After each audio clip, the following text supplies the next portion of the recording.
Alhamdulillah. Wassalatu wassalamu ala Rasulillah wa ala alihi wa sahbihi wa mawalah wa la hawla wa la quwwata illa billah. Amma ba'du.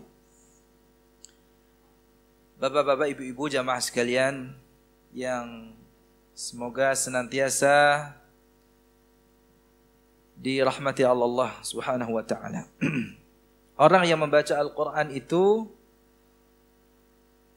bertingkat-tingkat, ya. Ada yang belum lancar, ya, terbata-bata. Ada yang sudah lancar namun belum bisa tadabbur, menghayati bacaan Al-Qur'annya. Ada yang lancar bacaannya, ya, mampu, ya, membacanya dengan baik dan benar, dan mampu pula menghayatinya. Ini ketiganya, ya, semuanya mendapatkan pahala. Semuanya mendapatkan pahala.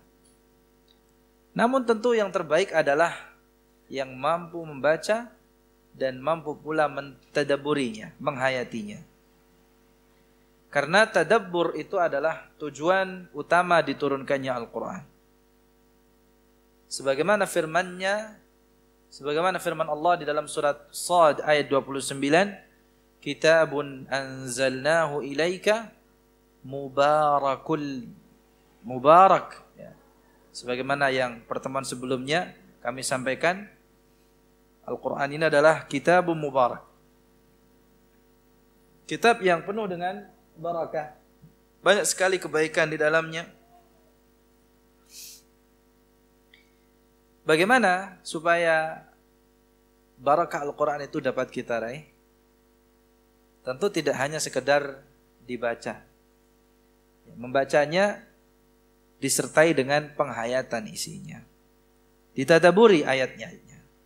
Karena supaya mereka memperhatikan ayat-ayatnya, mentadaburi, ya, menghayati isi kandungannya. Waliyatadzakkara ulul albab. Dan supaya orang-orang yang mempunyai fikiran mengambil pelajaran atau mendapatkan pelajaran. Nah, lalu bagaimana agar kita bisa meningkatkan kualitas bacaan kita dari bacaan yang biasa menjadi bacaan yang tadabbur? Nabi SAW dan para sahabat itu kalau membaca Al-Quran tenang, pelan-pelan, ya, tidak gerusa-gerusu, tidak tergesa-gesa, pelan. Kemudian, ya, menghafalkannya, mentadaburinya, ya, memahami maksudnya, dan mengamalkan isi kandungannya.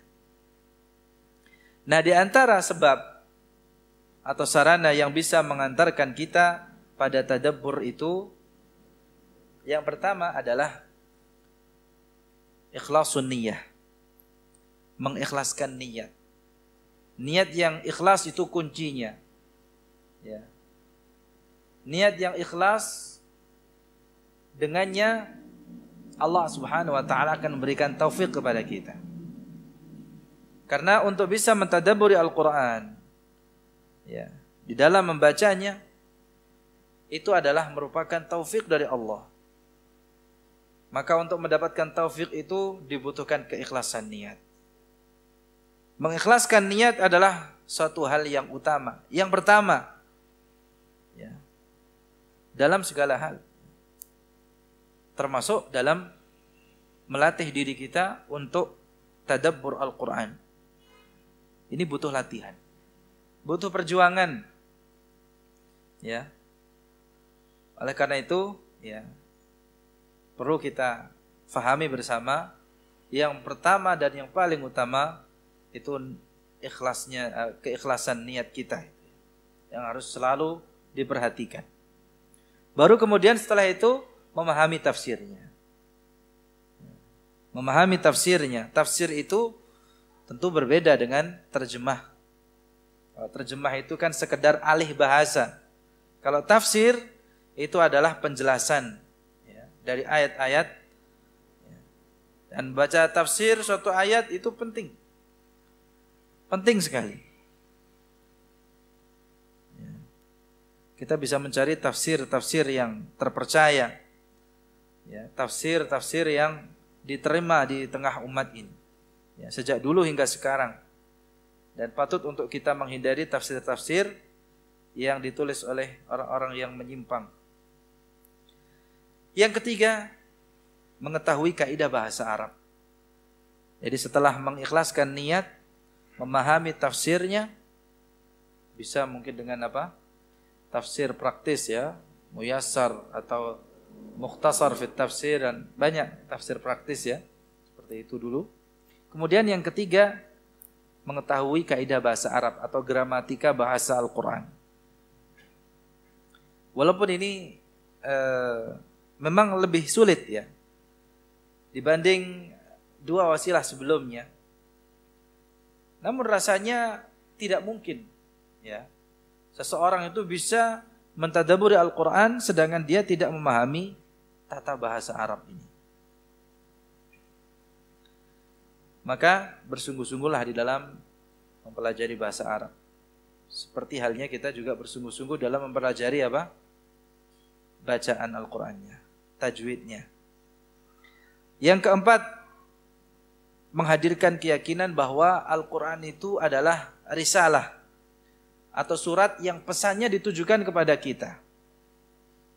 Jadi saat kita membaca Al-Qur'an, hadirkan perasaan bahwa yang kita baca ini adalah surat dari Allah Subhanahu wa taala yang ditujukan untuk kita. Sehingga setiap pembicaraan yang ada di dalamnya, entah itu perintah, larangan yang ada di dalam Al-Qur'an, itu tertujunya kepada kita. Ya. Kemudian yang kelima, punya rasa penasaran. Harus ada rasa penasaran dan keingintahuan yang besar. Maksudnya apa? Jika Allah menutup suatu ayat dengan salah satu dari sifat-sifatnya, ya,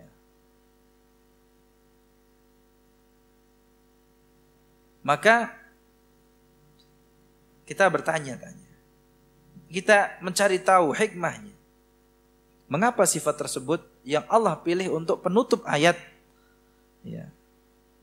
Kemudian kita tanyakan kepada orang yang berilmu, ya, atau kita buka ya buku-buku tafsir kita. Yang keenam, ya, untuk bisa mentadabbur Al-Quran juga kita harus belajar mendengarkan bacaan orang lain. Apalagi kalau bacaannya itu adalah bacaan yang sesuai dengan ya, kaidahnya, bacaan-bacaan yang ya, bacaan Al-Quran, bacaan murattal maksudnya. Ya, yang kita di situ bisa ya membantu kita di dalam menghayati mana Al-Quran yang dibaca. Jadi di antara hal yang membantu untuk bisa mentadabburi Al-Quran adalah mendengar bacaan orang lain ya. Terutama mereka yang memiliki bacaan yang baik dan suara yang indah. Dan cara seperti ini dilakukan oleh Rasulullah SAW. Ya, sebagaimana ya, ada sahabat yang pernah diminta oleh Rasulullah untuk membacakan Al-Quran. Siapa? Sahabat Abdullah bin Mas'ud. Siapa? Sahabat Abdullah bin Mas'ud radhiyallahu anhu. Ya, kata beliau, Rasulullah SAW ya, meminta atau berkata kepadaku, ya, Iqra' alaihi Al-Quran. Ya, bacakanlah kepadaku Al-Quran. Ibnu Mas'ud heran. Sampai beliau mengatakan, ya Rasulullah, aqra'u alaika wa alaika unzil. Apakah saya akan membacakannya kepadamu sementara ia diturunkan kepadamu? Apa kata Rasulullah? Aku senang mendengarnya dari orang selain diriku. Karena itu, ya ini merupakan ya metode dari Rasulullah SAW. Ya.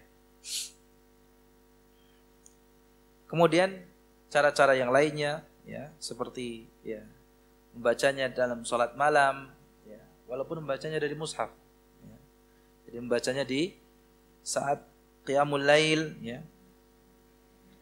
Kemudian juga ayat-ayat yang kita ingin menghayatinya, maka bisa kita baca dengan berulang-ulang. Kita baca berulang-ulang ayatnya. Ya. Sebenarnya kalau kita ini sering membaca Al-Quran, kita memperbanyak bacaan Al-Quran, maka dengannya kita akan mudah menghayati bacaan Al-Quran. Jadi sejatinya kalau kita sering berinteraksi dengan Al-Quran, maka merasakan kelezatan Al-Quran itu bukan suatu hal yang mustahil. Ya, dengan memperbanyak, dengan sering membaca Al-Quran, membuat jiwa kita ini terbiasa dengan Al-Quran. Bagaimana kita akan menghayati Al-Quran kalau kita tidak biasa membacanya, tidak pernah berinteraksi dengannya? Maka biasakan diri kita untuk membaca Al-Quran atau mendengarkan bacaan Al-Quran, daripada untuk hal yang sia-sia. Dan tentu pasti akan ada perasaan yang berbeda, ada kebahagiaan tersendiri, ada perubahan dalam hidup kita.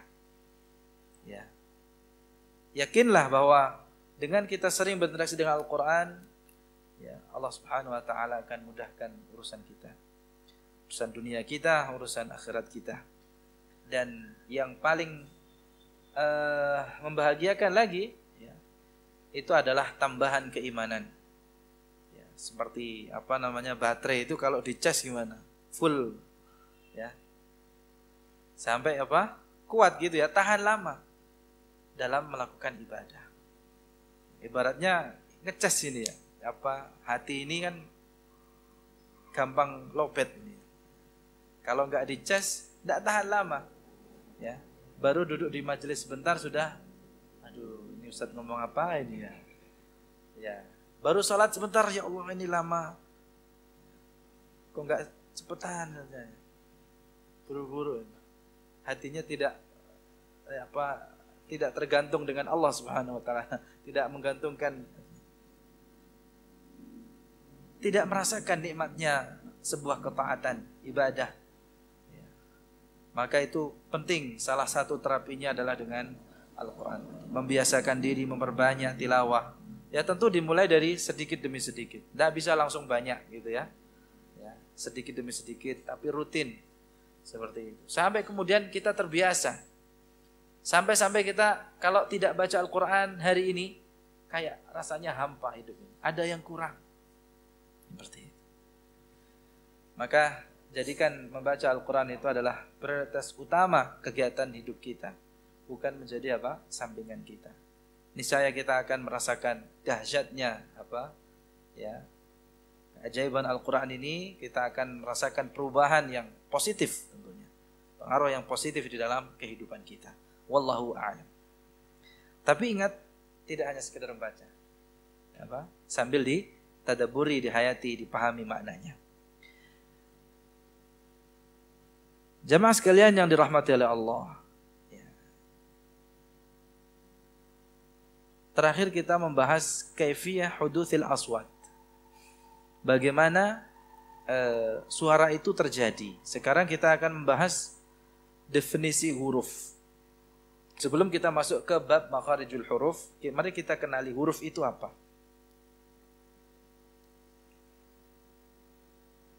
Apa itu huruf?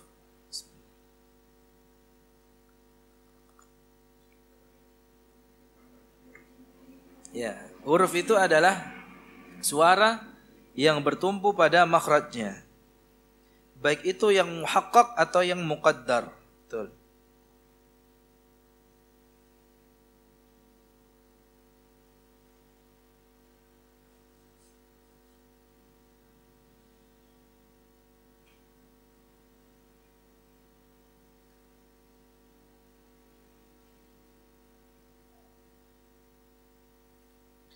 Nah, huruf itu suara.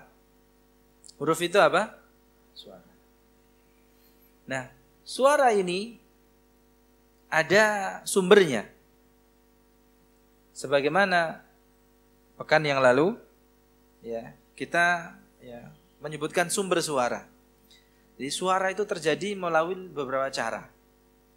Ada yang disebabkan karena benturan. Nah, ada suaranya kan? Ya. Kalau ini yang bersuara orangnya. Aduh gitu ya. Ya enggak. Kalau kita yang ditabok bukan orangnya yang bersuara. Nah, ini benturan seperti ini. Ada suaranya? Ini karena apa? Benturan. Ya, atau tasadum. Ada juga tabaud, ya, berjauhannya seperti ini. Baina apa ada ini saling, kalau kita sobek ya. Ada suara yang bisa didengar? Ya kan? Nah, itu suara yang dihasilkan. Atau sesuatu yang ini apa seperti pensil atau kayu, banyak kayu, jangan pensil ya. Dipatahkan kemudian menghasilkan suara. Nah, ini ketika memisahkan ini kemudian menghasilkan suara, ini namanya tabaud istilah. Berjauhannya makhraj. Kemudian ada juga ya cara lainnya seperti apa?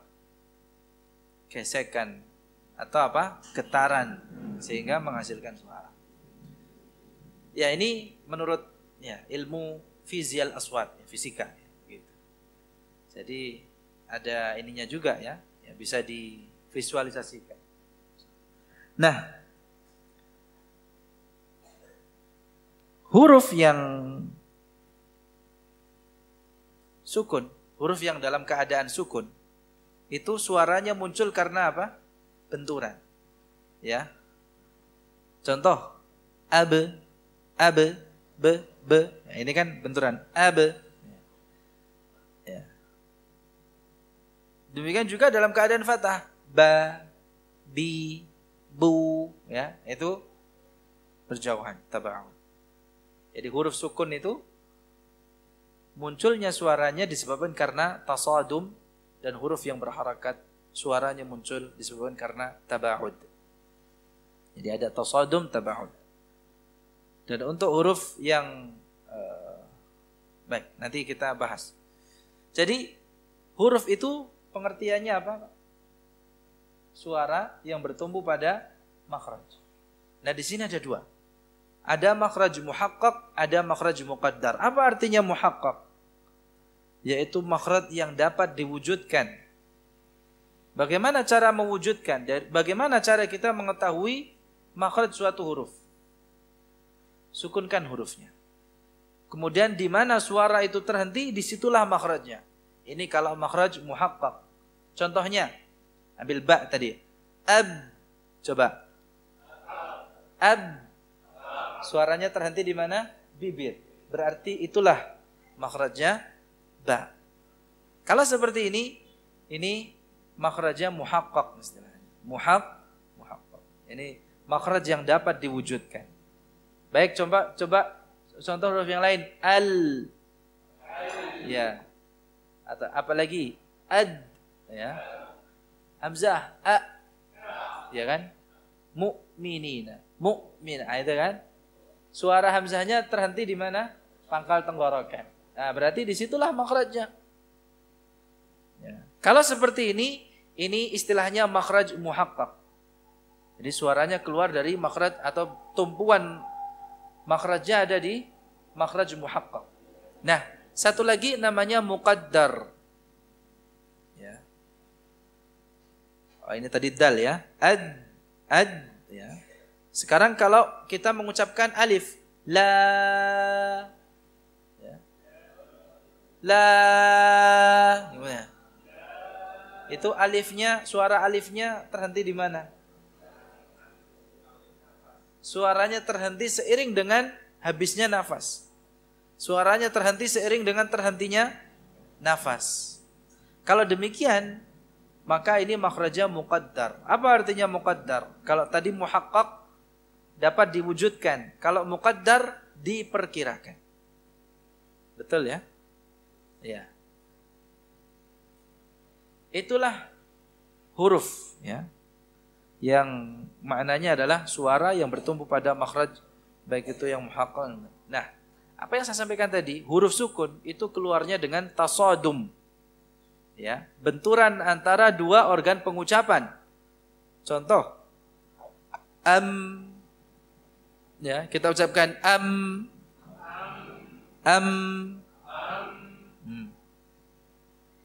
Oleh sebab benturan itu kemudian muncul suaranya. Suara hurufnya. Adapun mim yang berharakat ma, mi, mu, ya, ma, mi, mu. Kalau kita ucapkan demikian, ini organ pengucapannya apa? Membuka. Ini yang disebut dengan apa? Tabaud. Jadi huruf sukun suaranya muncul disebabkan karena tasadum, benturan antara dua organ pengucapan. Antara apa? Organ pengucapan. Kalau huruf yang berharakat ma, mi, mu, ma, mu, mi, ya, itu munculnya suara disebabkan karena apa? Berjauhannya makhraj atau organ pengucapannya. Adapun huruf mat, huruf lin, maka keluarnya dengan bergetar. Pita suaranya itu bergetar di dalam tenggorokan ini. Ya, la, nah, ada yang bergetar di sini. La, ya. U, sambil mencucu. U, i, ya itu. Ini pita suaranya bergetar. Demikian ya pembahasan kita untuk pengenalan organ pengucapan. Nah, sekarang kita ya kenali makharijul huruf. Kalau tadi hurufnya, sekarang apa? Makhrajnya. Apa itu makhraj? Makhraj itu adalah tempat keluarnya huruf. Jadi nanti ada dua, ada makhraj, ada sifat. Ya, di dalam pengucapan huruf itu ada dua yang harus kita kenali, makhraj dan sifat. Makhraj itu tempatnya, sifat itu caranya. Nah, makhraj ini ada berapa? Tempat keluarnya huruf. Ada 5. Ya, ini yang utama. Yang utama ada 5. Mari kita kenali. Ya. Jauf. Jauf ini artinya rongga mulut dan tenggorokan. Apa, Pak? Jauf. Ya, jauf. Ya, nama makhrajnya jauf. Artinya rongga mulut ya dan tenggorokan. Kemudian ada halq. Halq ini artinya tenggorokan. Nanti kalau diperinci, tenggorokan itu ada 3 bagian. Ada pangkalnya, ada tengahnya, ada ujungnya. Kemudian makhraj berikutnya lisan, al-lisan. Ya, apa? Lisan. Paham insyaallah ya. Apa artinya lisan? Jaga lisanmu ya. Amsik alaika lisanak. Lisan artinya apa? Lidah. Ini yang paling banyak bagiannya. Ya, di antara 5 makhraj ini, pembagian secara terperinci yang paling banyak adalah lidah. Mulai dari pangkalnya, ada 2 hurufnya, kemudian sisinya, sisi apa? Pangkal, sisi lidah, tepi lidah, ujung tepi lidah, kemudian tengah lidah, dan yang paling banyak bagian khususnya ada di ujung lidah. Makanya tidak salah bahasa Arab itu diungkapkan dalam Al-Quran apa? Lisan Arabi. Ya, bilisanin Arabi. Jadi bahasa itu disebut dengan apa? Lisan. Makanya waqtilafu alsinatikum. Apa artinya? Ya, di antara tanda kekuasaan Allah Subhanahu wa taala apa? Lidah yang berbeda-beda. Bukan, maknanya bukan lidah yang berbeda-beda. Yang satu panjang, yang satu bukan. Maksudnya apa? Bahasa. Ya, bahasa kalian yang berbeda-beda, ya. Tapi walaupun demikian, organ pengucapan kita ini sejatinya dimudahkan oleh Allah Subhanahu wa taala untuk bisa melafazkan kalimat Al-Qur'an. Selama kita mau mempelajarinya, ya, kemudahan itu datang dari Allah Subhanahu wa taala. Nah, Itu al-lisan, ya. Yang ketiga al-lisan, lidah. Jadi ada 10 bagian tersendiri secara terperinci, ya, makhraj yang namanya lisan atau lidah. Yang kedua syafatan, 2 bibir, ada 2 bagian. Bibir ya, syafatain berarti kedua bibir. Kemudian yang terakhir khayshum. Apa? Khayshum. Khayshum itu artinya rongga hidung. Ya, rongga hidung. Jadi yang utama ada 5 di sini ya. Jauf artinya apa? Ya, halq, lisan, syafatan dan khayshum. Insyaallah secara terperinci kita akan bahas di pertemuan berikutnya sambil kita kenali hurufnya apa saja yang keluar dari makhraj-makhraj ini. Demikian ya kajian kita pada kesempatan kali ini, mudah-mudahan bermanfaat. Kita tutup dengan kafaratul majlis. Subhanakallahumma wa bihamdika asyhadu an la ilaha illa anta astaghfiruka wa atubu ilaik. Assalamualaikum warahmatullahi wabarakatuh.